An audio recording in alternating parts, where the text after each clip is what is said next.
So mga sangkay, buong mundo ngayon inaalarma tungkol po dito sa sinasabing pagkawala daw po nitong mga sinasabing deadly virus samples doon po sa Australia. At ngayon, marami po ang nagsasalita tungkol po dito na mayroon daw pong magaganap na naman na pandemic at palusot lamang daw po ito nila na nawawala mga sangkay. Marami pong conspiracy na lumalabas tungkol po dito. Well, pag-usapan po natin.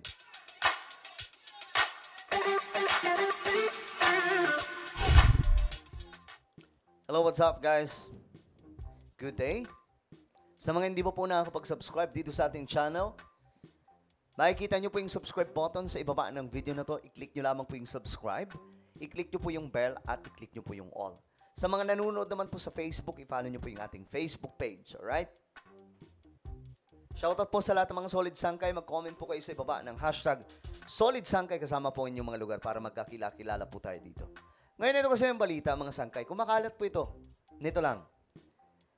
Nearly 100 live samples of a deadly virus have gone missing in a serious biosecurity breach at a state-run Australian laboratory.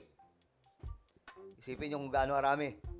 323 virus samples na po ito. In total, na nai-report na nawawala. So, anong nangyari? Marami po ang nagkokomento dyan, mga sangkay, na mukhang mayroon na naman daw pong magaganap na pandemic. Alam naman po natin ngayon, mga sangkay, marami pong conspiracy theory tungkol po sa mga lumalabas na mga sakit sa iba't ibang panig ng ating mundo. Pero ako, mga sangkay, kung pag-aaralan po natin ang Biblia, isa lamang ang sagot dyan. Natutupad ang propesiya na nakasulat sa Bible. Pagkalat po ng iba't ibang klaseng karamdaman. Diba? So, ngayon, alamin po natin, ano ang mayroon dito, mga sangkay? Bakit naaalarma yung marami?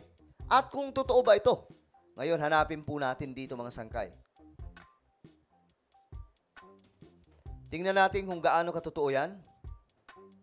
Eto, marami pong nagbalita na dyan. Ito, Newsweek, hundreds of vials of deadly viruses. Nawawala daw po. Ito, may investigation lang nagaganap, mga sangkay. Ito mula sa Fox News. Meron din mula sa Yahoo News. So, mukhang totoo nga, mga sangkay. Ito, tingnan po natin.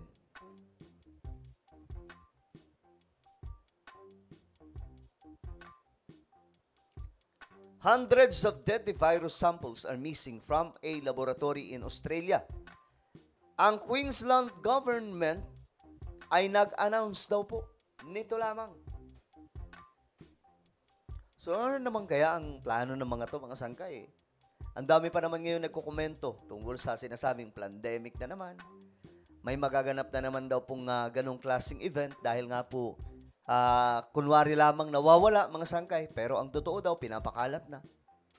Diba? Nangyari din po yan sa Wuhan, doon sa China. Well, tingnan po natin ang balitang to. The government has instructed Queensland Health, Australia's Public Health Department, to launch an investigation into what's being described as a major historical breach of biosecurity protocols according to the online media statement. Grabe, mga sangkay. Makasaysayan daw po ito. Dinescribe pa po ito bilang isang major historical breach ng isang biosecurity protocols. At ganito karami, mga sangkay, ito po ay hundreds na iba't ibang klaseng infectious viruses. It was reported that 323 vials of multiple infectious viruses, including Hendra virus, Lysa virus, and the hantavirus, went missing from Queensland's public health virology laboratory in August 2023. So, asa na ito ngayon mga sangkay? Ano ba to? Posible bang kumalat? Ay, ito na lang abangan natin. Kasi meron pong pinasabog dati mga sangkay, itong mga scientists. Mayroon po silang tinatawag na disease X. Yan po yung kanilang pinasabog after po ng pandemic last 2019, 2020, 2021. Sabi po nila mga sangkay, may lalabas daw po na tinatawag na disease X na mas malala pa raw po kaysa sa nangyari sa atin noon. So, ito na ba yun? Ito na ba ang sinasabi nila mga sangkay? Pambihira. Ngayon, mayroon silang palusot dito ng kaunti. Kumbaga, pampakalma. Ayon po dito, it is not known whether the infectious samples were stolen or destroyed. At ayon pa sa kanila, there is no evidence of risk to the community. Wala pa raw ebidensya. So ano yun? Hintayin natin magkaroon ng ebidensya. Yung tipong may kumakalat na. Yung tipong may tatamaan na. Yung tipong nasa epidemic stage na or pandemic. Saka po natin sasabihin na, mayroon ng ebidensya na ito ay delikado nga sa maraming tao.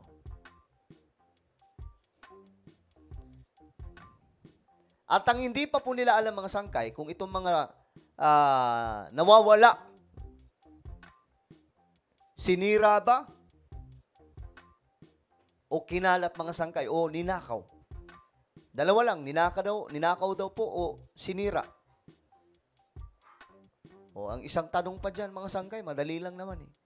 Ito ba ay ikakalat nila? At muling magkakaroon po ng problema na naman pagdating po sa pandemic. Diyos mio marimar, naalala nyo naman mga sangkay, way back 2020, di ba? Lahat po, buong mundo ay nag-suffer. Malala po ang nangyari mga sangkay.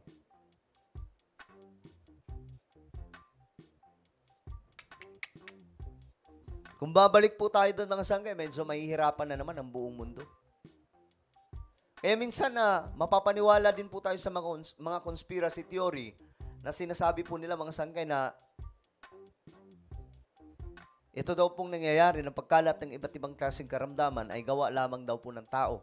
Sinasadya daw po ito para po bawasan daw po ang bilang ng, alam nyo na yon mga sangkay. Well, ngayon, marami po ang nag-aalala tungkol dito. Hindi po nila alam, mga sangkay, at inaabangan po natin, kapag may kumalat na po, alam na this. Alam na po ng lahat kung ano ito. Well, ano po ang inyong opinion, mga sangkay, tungkol dito? Grabe, no? 323. Ganyang karami, nawala ng ganun-ganun na lang. Paano nangyari yan? Imposible naman. Ano po ang inyong opinion, mga sangkay? Mag-comment lamang po sa ibaba. Meron po tayong isang YouTube channel. Ito po isang Revelation. Dito nag-upload po tayo ng mga mahalagang impormasyon tungkol sa mga propesiya na nakasulat sa Biblia. Hanapin nyo lamang po ito sa YouTube. Kapag nakita nyo na, i-click nyo po yung subscribe, i-click ang bell, at i-click nyo po yung all. Ako na po yung magpapaalam. Mag-iingat po ang lahat. God bless everyone.